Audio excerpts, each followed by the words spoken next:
kababayan na si Mary Jane Veloso ay hindi isang kriminal.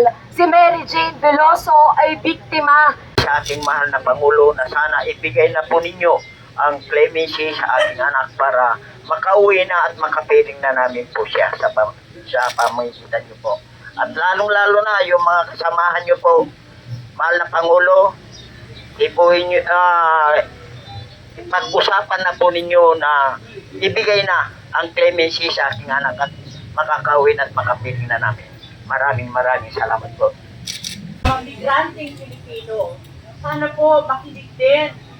Maawa naman, magbigay din ng Indonesia ang nagsalita.